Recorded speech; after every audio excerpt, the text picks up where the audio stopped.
안녕하세요. 경제재민축 이유한입니다. 교수님, 요즘 100세 시대라고들 많이 하잖아요. 네, 제 2의 인생을 준비하시는 분들이 굉장히 많은데요. 이렇게 길어진 삶의 시간을 좀 지혜롭게 잘 보내기 위해서는 어떤 준비를 해야 할까요? 더구나 이 사회는 아시다시피 디지털 대전환이 되고 있고요. 네. 우리 지구 환경도 크게 변하고 있지 않습니까? 그러다 보니까 모두가 열심히 공부를 해가지고 변하는 환경에 잘 대응을 해야 될 것 같아요. 네. 네. 학무지경, 배움에는 끝이 없다라는 말이 있습니다. 앞으로 우리 사회에서는 끊임없는 교육 활동이 더욱더 활발하게 이루어질 것 같은데요. 오늘 이 시간에는 평생교육으로 대한민국의 새로운 미래를 이끌고 계시는 국가평생교육진흥원의 강대중 원장님 모셔봤습니다. 원장님 안녕하세요. 안녕하세요. 안녕하세요.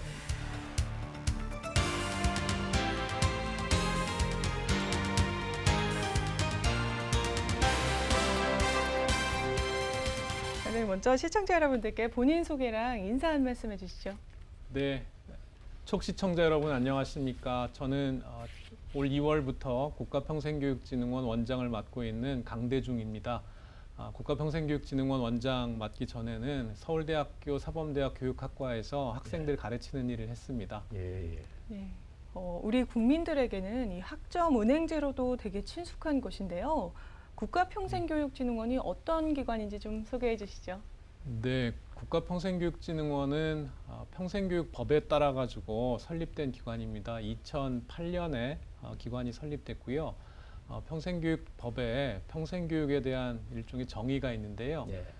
평생교육은 국민이 평생 동안 학습에 참여하고 또 교육받을 수 있는 권리를 보장해서 국민들이 삶의 질을 향상하고 행복을 추구하는데 이바지하는 것. 예. 그게 이제 평생교육으로 되어 있습니다.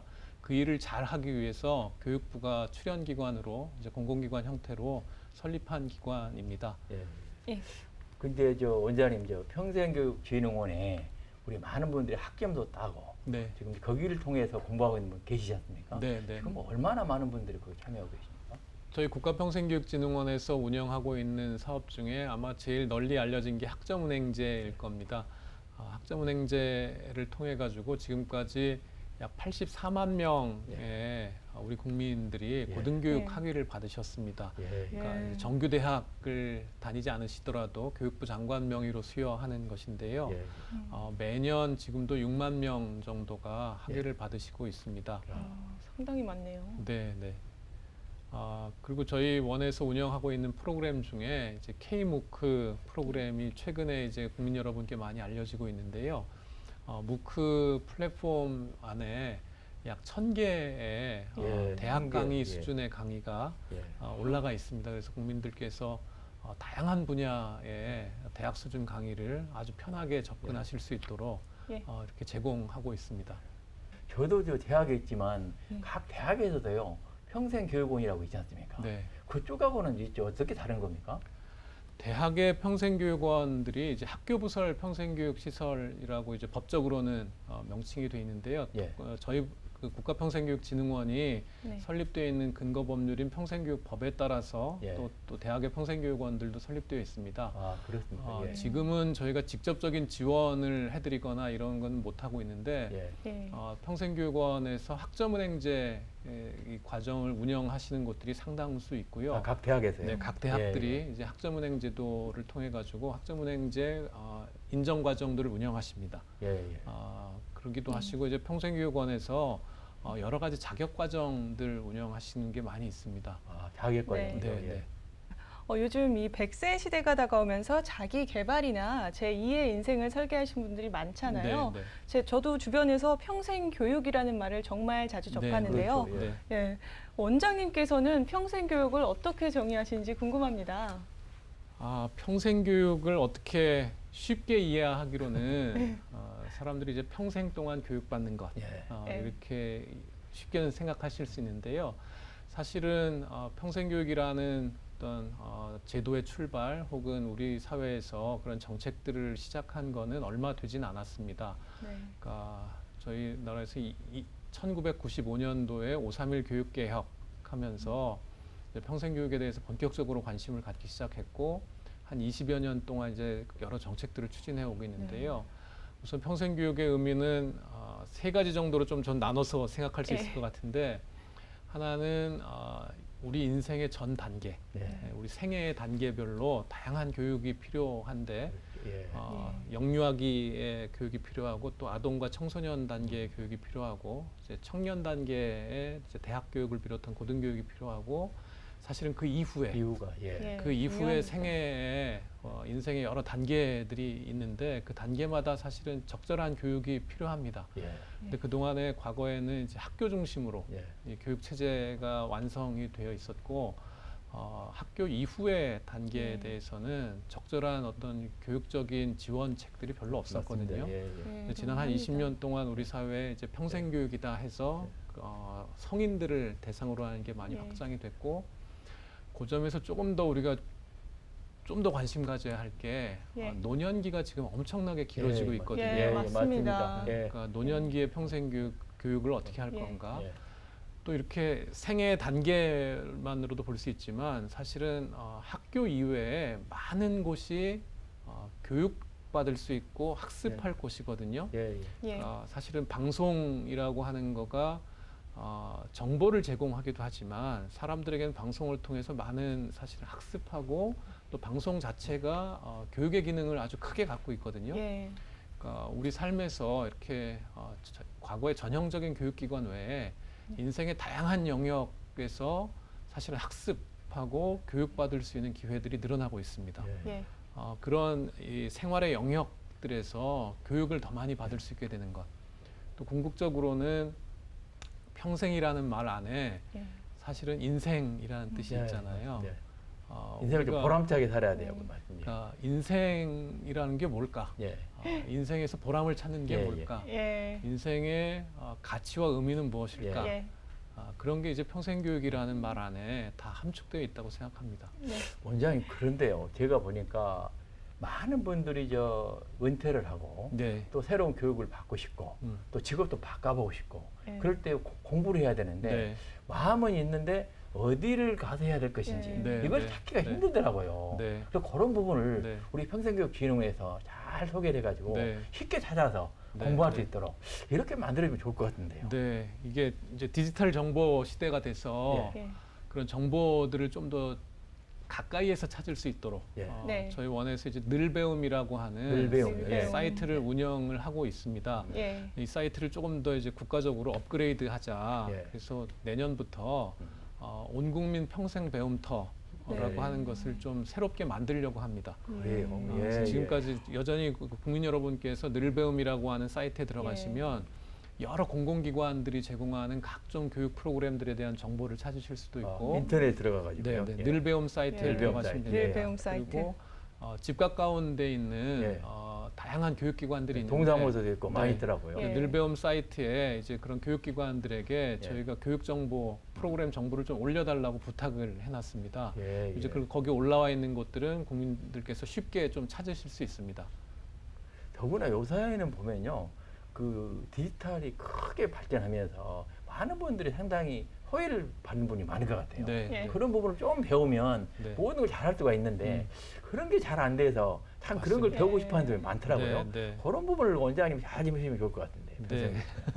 그러니까 우리 정부에서 작년에 이제 K-뉴딜이라고 해서 저희 포스트 코로나 시대를 대비하기 위한 여러 정책들, 경제 정책도 발표하시고 그랬지만 사회 정책, 특별히 사람과 관련된 정책들을 발표하면서 이 디지털 리터러시라고 하죠. 그러니까 정보 문해와 관련된 지원 사업들도 크게 하고 있습니다. 그래서 요새는 그러니까 모바일 기기로 물건 사면 이 시장에 가서 직접 구매하는 것보다 훨씬 더 싼 물건들을 많이 살 수 있잖아요. 근데 이 모바일 기기를 잘 사용하지 못하셔가지고 사실은 비싸게 물건 사시는 분들이 많단 말이에요.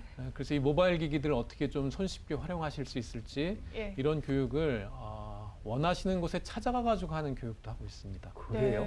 원하면 직접 오셔가지고. 그러니까 국가평생교육진흥원이 저희가 이제 직접 이 사업을 하고 있지는 않은데 과학기술정보통신부에서 그러니까 정보화진흥원하고 같이 이 사업 주관하고 있고 저희 평생교육진흥원도 이제 정보화진흥원 좀 도와드려가지고 여러 교육기관에서 필요하신 학습자분들이 모이셔서 우리가 좀 공부하고 싶다, 이 디지털 리터러시 공부하고 싶다 그러면 이제 강사를 요청하면 이제 보내주시기도 하고 그럽니다. 그래요. 예. 다양한 사업을 하고 계시네요. 네, 정말 기대가 됩니다.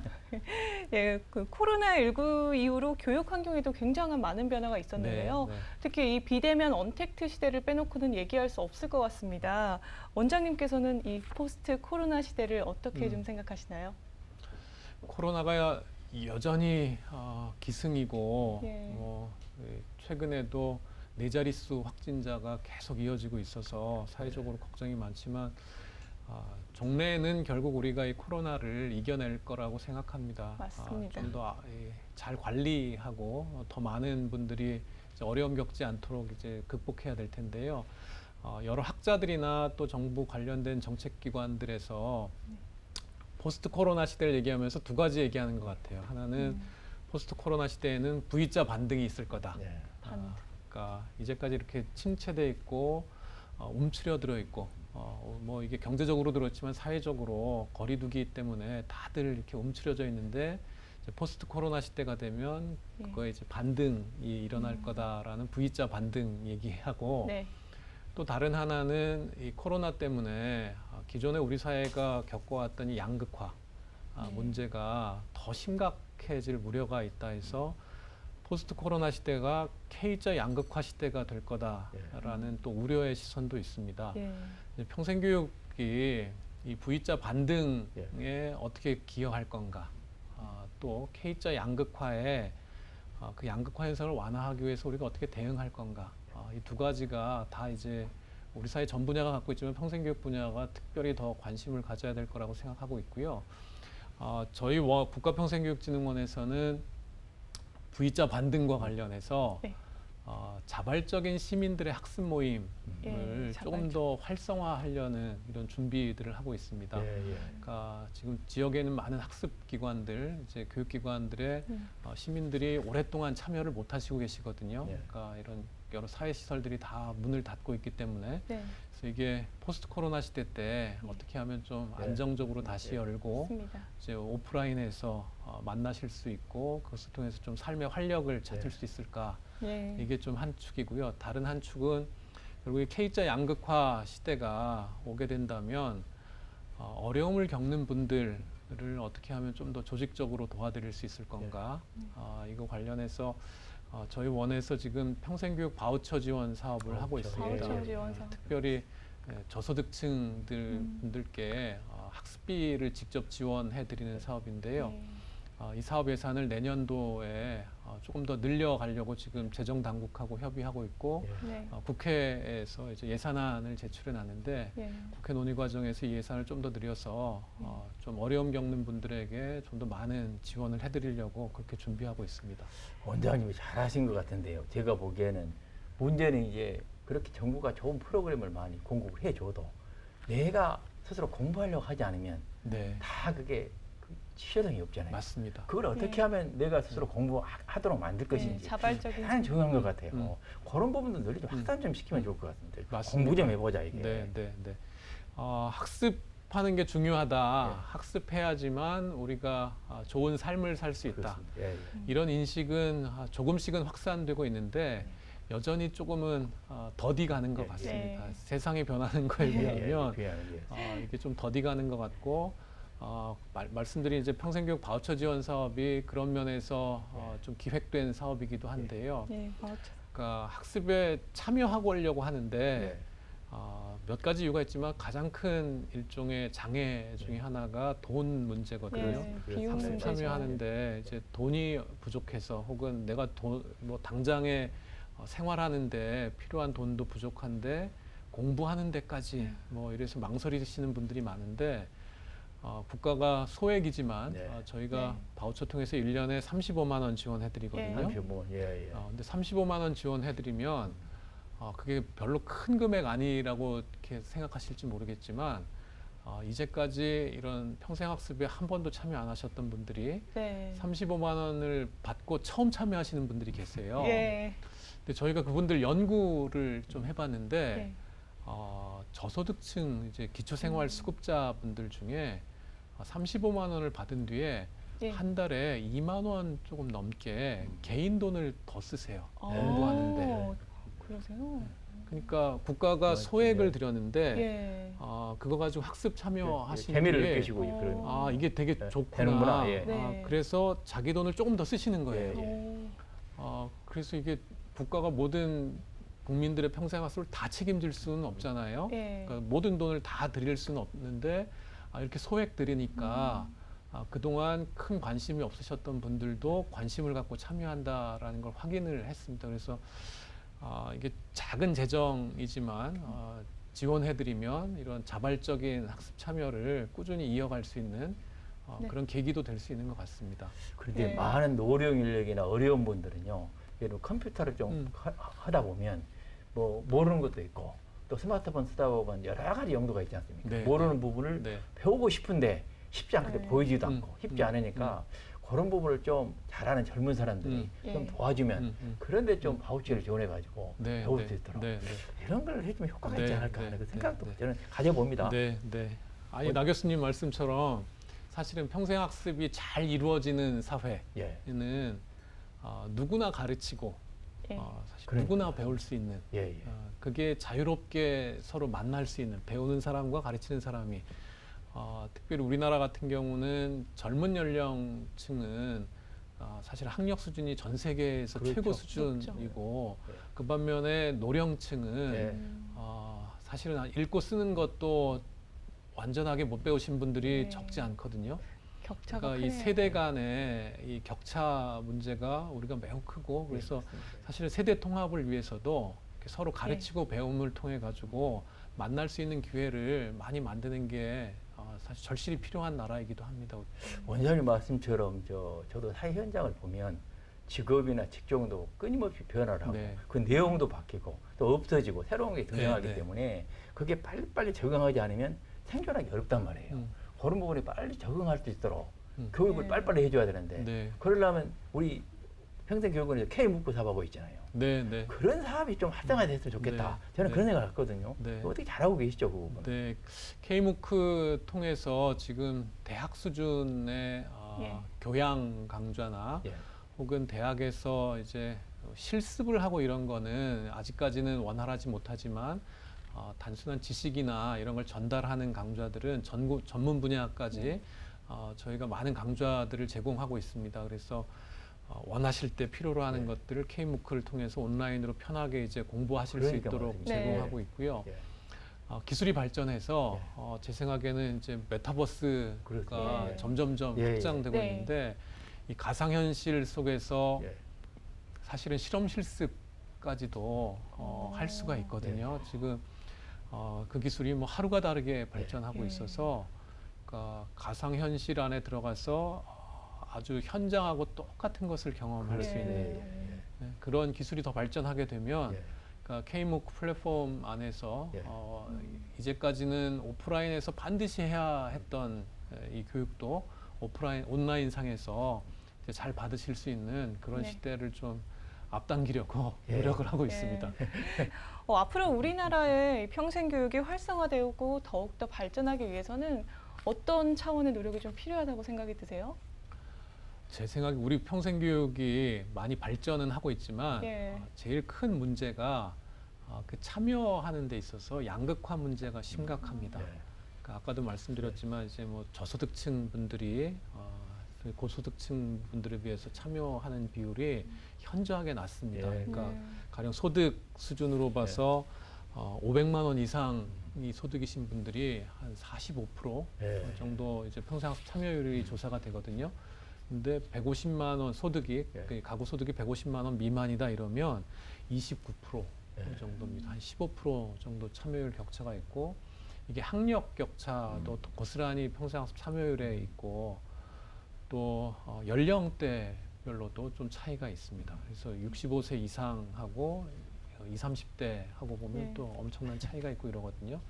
이 참여율 격차를 우리가 어떻게 완화해 갈 건가. 예, 맞습니다. 그동안 참여하지 않는 분들이 어떻게 참여할 수 있도록 적극적으로 좀 유인할 건가. 이런 게 우리 평생교육 발전의 제일 큰 과제 중에 하나입니다. 그래서 이 문제 해결하려고 여러 가지 좀 정책적인 것도 조금 더 노력해야 될 것 같고, 그러니까 이거 배우고 싶은데 너무 바빠서 배울 시간을 못 내겠어요. 그리고 뭐 이제 대학원 공부하고 싶으신 분들이 많이 있거든요.